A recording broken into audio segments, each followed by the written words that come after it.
Ever since I was a little kid, I've wanted to make video games because I thought it would be cool, and I watched a bunch of these Let's Play YouTubers playing things like Five Nights at Freddy's. I never really tried though, but then one day, I got a sudden surge of motivation, and I was determined to create the greatest video game of all time, with epic gameplay, insane graphics, and a story that will be remembered by generations. I installed Scratch, ready to craft the greatest masterpiece of human history.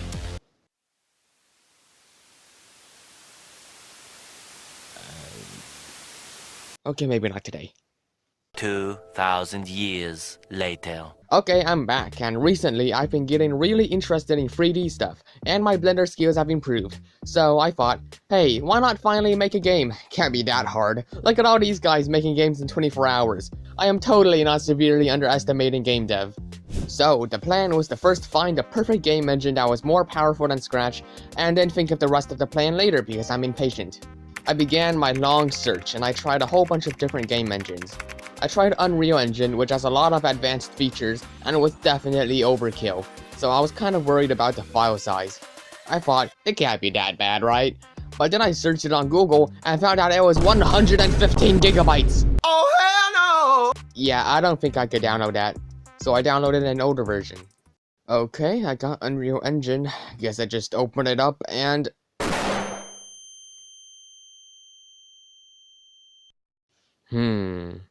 It seems that I am rapidly losing brain cells.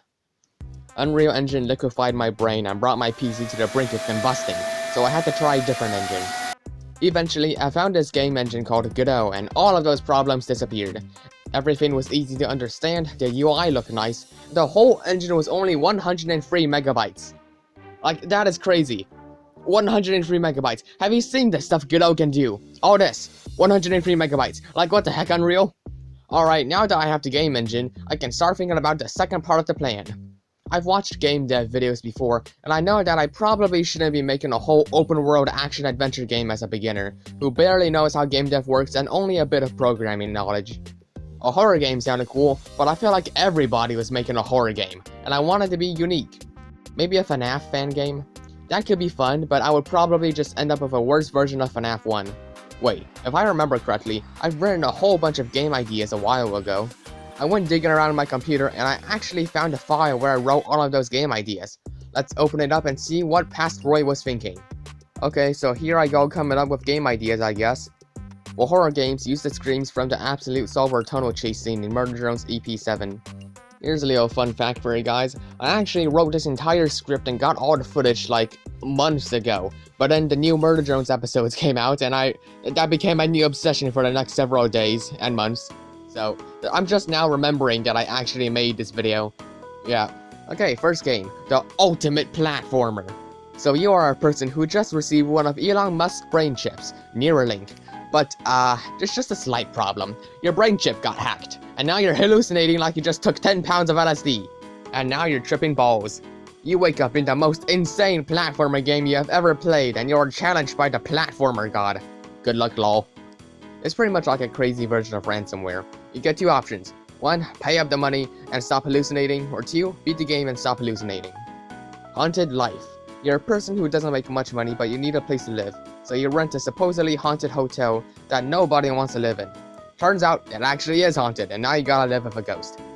Some ideas I had for this game is that, if you go into rooms and I come out of them, the room you were previously in changes.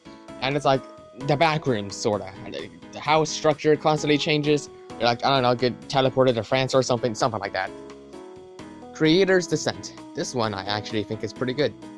You are a horror creator, and one day your creation randomly comes to life and stalks you. To your horror, the things that are happening to you are the exact same as the story you wrote. You know how you're gonna die now. Good luck, bro. The protagonist is trapped in her own story, experiencing the events they wrote and knowing their own impending death. Kitchen horrors. I remember this one being extremely goofy. A demon comes to your restaurant and demands food. Cook him the right food or else he'll freak the heck out and go nuts. Good ending is they go back to hell after being satisfied. Bad ending is become very angry and start to hunt you down. I'm trying to record here. I've already re-recorded this whole script like at least 4 times already. The new hire. Welcome to your new job as a security guard here at Fazbear's Frights. Game starts with cool animations and voice acting. Bone Dude says stuff about you getting hired while Springtrap has just been found. After the first night, the guard, aka you, is understandably freaked the heck out cause, you know, serial killer bunny corpse man wanna kill ya. So they go to the store to get ready to battle Springy Boy. Okay, good luck, lol.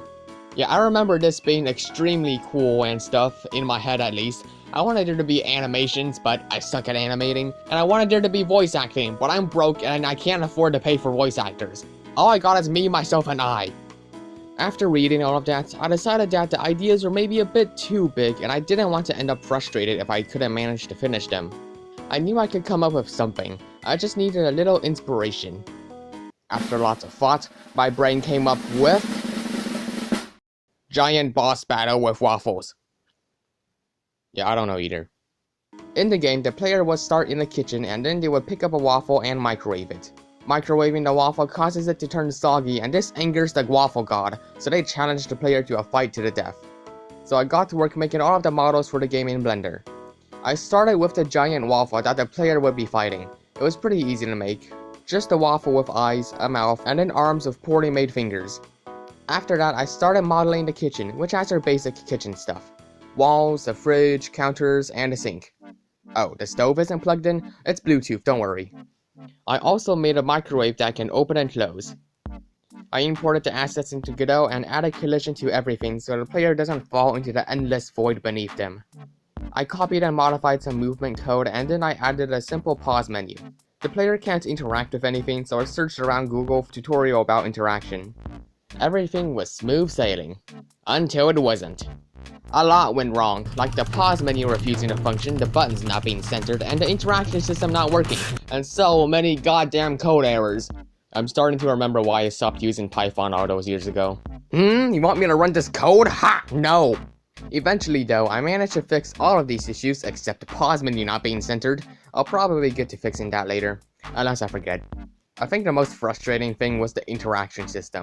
I spent a lot of time trying to figure out what was going on, and I felt like I was going crazy.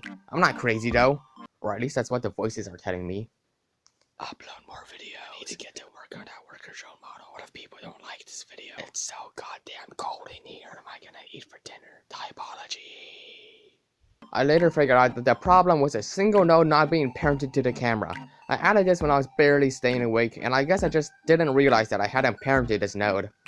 After all of that, I had a kitchen area where the player can run around, an interactable waffle on the table, and an interaction system. With all of that frustration out of the way, I continued adding more features, which just caused more frustration. Yay, game dev. It's fun. We do so much fun. I have fun. I've added a little thing here that tells the player their objective. Looking back at it, I probably didn't need to add it, but whatever, it can stay. I love it when games just give you the option to chicken out, so there's gonna be an ending where the player just leaves. I also recorded some voice lines that I think sound pretty alright. Insolent mortal, how dare you defile the sacred art of waffle making with your reckless and blasphemous actions? Peak voice acting right there. Next, I decided that it was time to add the second level. Waffle Land, a place mainly constructed out of waffles.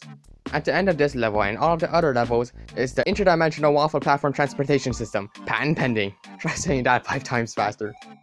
This here is what will take the player to the next level of the game. The first level will have a weapon for the player to pick up and some little waffle enemies. I modeled a sword in Blender, and with the sword ready I can start making the door and lock. So here's how I create the door system. At first I wanted there to be these locks that could only be unlocked by the player's sword, and there will be different kinds of locks for the different versions of the sword. So for example, the purple sword unlocks the purple lock, and the cockadoo sword unlocks the cockadoo lock. Am I pronouncing that right? But I decided to have one lock instead because I'm not good at programming. So there will be one lock that can only be unlocked with the player's sword, which is given to them at the beginning of level 1. Inside the lock's code is a function that will be called when the lock is interacted by the player. The function will set this variable to true and then play an animation. The door will check if the blah blah blah. Enough boring code, back to me struggling, cause that's more entertaining. Suffering, yay! Can you tell I'm tired yet? I then began looking for some sound effects for the sword and door. A good website to find sound effects is freesound.org. They got thousands of free sounds that you can download for free. While I was doing that, I decided to change up the map a bit, and now there's only one door. I then decided it's time to add the player's health, but first I need something that damages the player, so I made some spikes. You fall in, you get stabbed, and you die. Then in the player scene, I added a new label that will display the health. In the player script, it'll check if the player's health is less than or equal to 0. And if it is, you're dead, and you respawn. Currently, my game is kind of laggy, which I found weird because I can run some pretty big games on my computer. But this crappy little game is what's bringing my PC to its knees. I tried using Godot's profiler to see what's causing all of that lag, but I have no idea what any of these things mean. Someone, any Godot developers out there, help! What are these? But then it suddenly fixed itself after I reloaded the project. But then it started lagging again. But then it suddenly fixed itself after I reloaded the project. But then it started lagging again. Yeah, it went on like that for a while. But it did eventually get better and now I can walk around smoothly. But then it started lagging again. Yeah, I honestly don't know what's causing this. It should be fine, right? It's just my computer's issue. I later realized that the game was probably lagging because I had 25 Chrome tabs open, a YouTube video playing, Discord, and my note-taking app all open and eating up my computer's resources. When I closed everything, the game was running perfectly. Yeah, future roll here? No, those were not the issues. It still runs like absolute crap. Just in case though, I'm going to add occlusion culling, which just means that if an object is behind another object, it's no longer rendered, thus more FPS.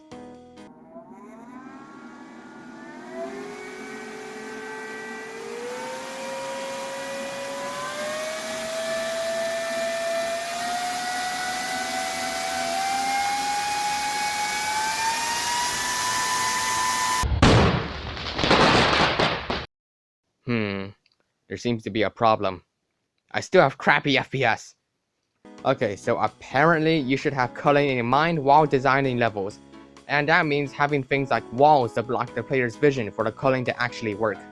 My level was literally just the player going in a straight line, so the culling doesn't really work.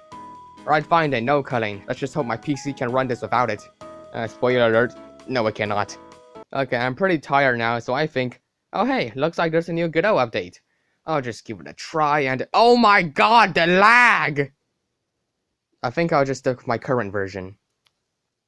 Okay, that's going to be it for this video. Thank you guys so much for watching and stick around for whatever else I'm going to be cooking next. Hello? Hello there? Okay, guys. Hello Stick there. around for whatever I'm making next. I can't read the script. I can't see what I'm reading. Okay, let's see. What's next in the script?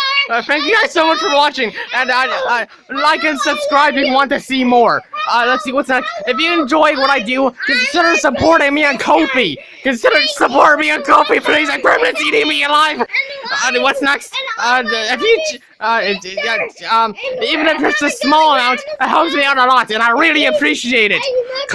Kofi subscribers will gain early access to new videos, behind-the-scenes images, and posts about what I'm currently working on. And you'll get your name shouted out at the end of the video.